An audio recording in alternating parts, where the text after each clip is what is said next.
ଗାଡ଼ିର ହର୍ଣ୍ଣ ବାଜିଲା। ମୋର ଅଳସଭଙ୍ଗା କାନ ଦୁଇଟି ସବୁ ଶୁଣି ନ ଶୁଣିଲା ଭଳି ପଡ଼ିଥାନ୍ତି।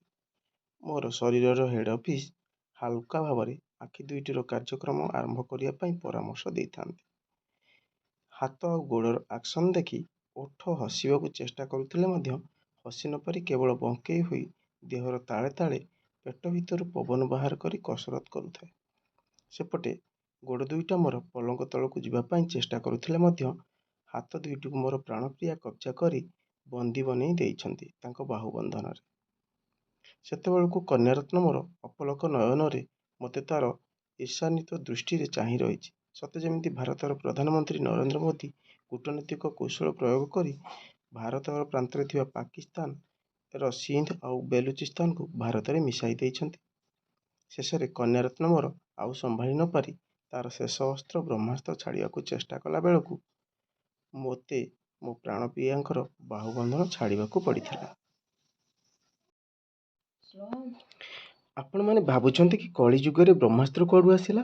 ନା ଆଜ୍ଞା, ମୋ କନ୍ୟାରତ୍ନର ମିଛ କାନ୍ଦଣା ସ୍ୱର କୋଉ ବ୍ରହ୍ମାସ୍ତ୍ର ଠାରୁ ବି କମ୍ ନୁହଁ। ମୋ ଝିଅ କାନ୍ଦିବା ପୂର୍ବରୁ ମୁଁ ସେ ଜାଗା ଛାଡ଼ି ଶରୀରର ଆବର୍ଜନା ନେଇ ଆବର୍ଜନା କୁଣ୍ଡରେ ପହଞ୍ଚିଲି।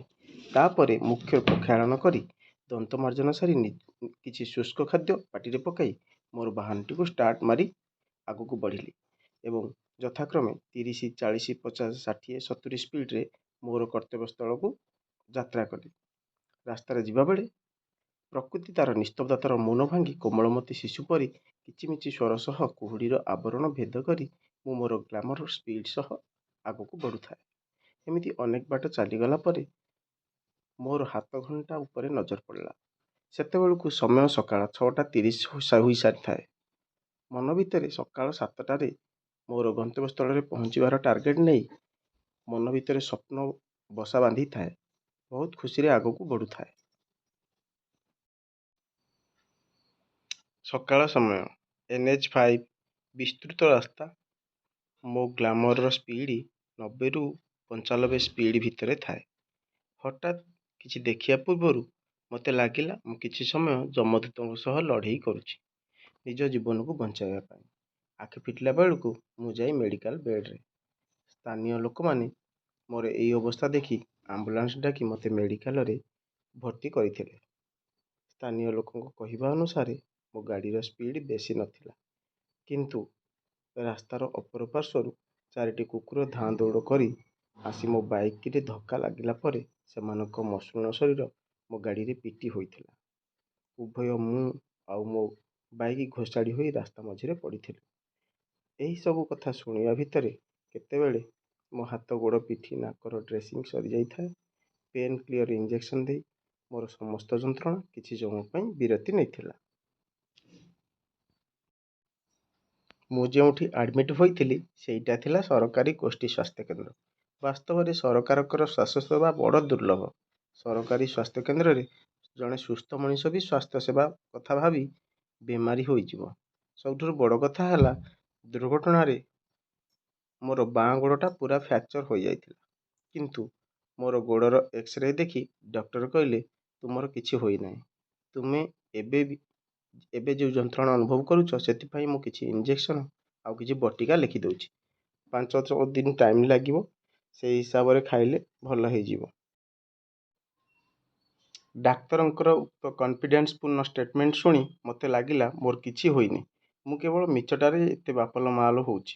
କିନ୍ତୁ ଗୋଡ଼ରେ ମୋର ଅସହ୍ୟ ବିନ୍ଧା କିଛି ସମୟ ମଧ୍ୟରେ ଆରମ୍ଭ ହୋଇଯାଇଥିଲା। ଆଉ ଏମିତି ଲାଗୁଥିଲା ଏଇ ଡକ୍ଟର ହେଉଛନ୍ତି ପ୍ରକୃତ ଯମ। ଆଉ ଏହି ସ୍ୱାସ୍ଥ୍ୟକେନ୍ଦ୍ର ହେଉଛି ପ୍ରକୃତ ନର୍କ। ଜେଜେ କହନ୍ତି, କୁକର୍ମ କରିଥିଲେ ମଲା ପରେ ନର୍କରେ ଜାଗା ମିଳେ।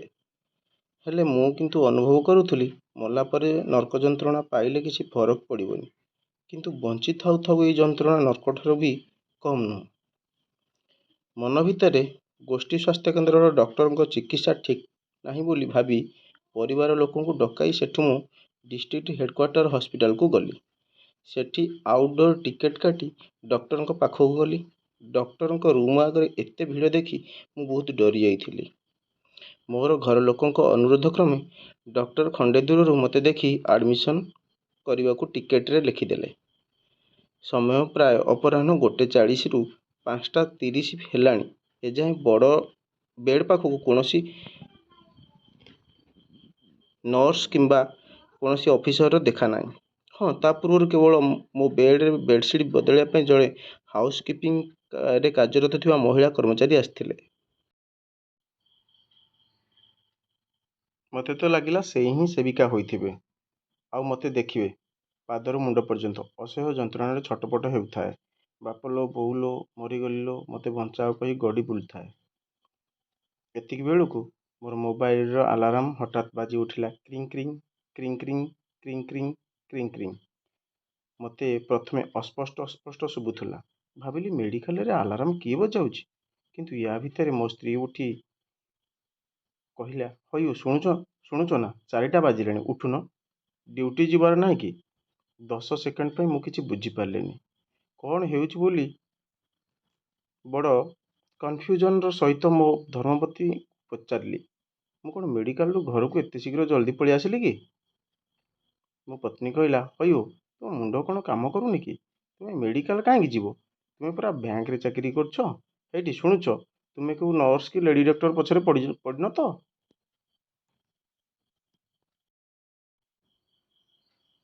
ମୋ ସଂସାର ଉଜୁଡ଼ି ଗଲା ଲୋ ମା। ମୋ ସ୍ୱାମୀକୁ ମେଡ଼ିକାଲରେ କେଉଁ ଗୋଟେ ନର୍ସ କି ଲେଡି ଡକ୍ଟର ବାୟା କରିଦେଇଛି। ଏତିକି ବେଳେ ମୁଁ କହିଲି, ଓହୋ, ବନ୍ଦ କର ତୁମ ଡ୍ରାମା। ମୁଁ ସ୍ୱପ୍ନ ଦେଖୁଥିଲି ମୋର ଆକ୍ସିଡେଣ୍ଟ ହୋଇଯାଇଛି, ଆଉ ମେଡ଼ିକାଲରେ ଅଛି, ସେଥିପାଇଁ ବାଉଳି ଚାଉଳି ହେଉଥିଲି ନା ଆଉ। ହଉ ଛାଡ଼ ସେ କଥା, ତୁମେ ଯାଅ ମୋ ପାଇଁ କିଛି ଜଳଖିଆ ତିଆରି କରିବ। ମୁଁ ଯାଇ ନିତ୍ୟକର୍ମ ସାରି ଆସେ। ମୋ ଧର୍ମପତ୍ନୀ ଟିଫିନ୍ ରେଡ଼ି କରି ମୋ ବ୍ୟାଗରେ ଭର୍ତ୍ତି କରି ଦେଲେ ଓ ଛଳ ଛଳ ନୟନରେ ଆଲିଙ୍ଗନ କରି କହିଲେ, ଆସନ୍ତା ସପ୍ତାହରେ ଆସିବ। ତୁମ ବିନା ମୋତେ ଭଲ ଲାଗୁନି। ମୁଁ ହଁ କହି ଗାଡ଼ି ଷ୍ଟାର୍ଟ କଲି। ଆଗକୁ ବଢ଼ିଲି ମୋ କର୍ମକ୍ଷେତ୍ର ଅଭିମୁଖେ। କାହାଣୀର ତାତ୍ପର୍ଯ୍ୟ ଏହା ଯେ ନ ପହଞ୍ଚିବା ଠାରୁ ବିଳମ୍ବରେ ପହଞ୍ଚିବା ଭଲ। ତେଣୁ ଦ୍ରୁତ ଗତିରେ ଗାଡ଼ି ଚଲାନ୍ତୁ ନାହିଁ କି ବିପଦକୁ ଡାକନ୍ତୁ ନାହିଁ।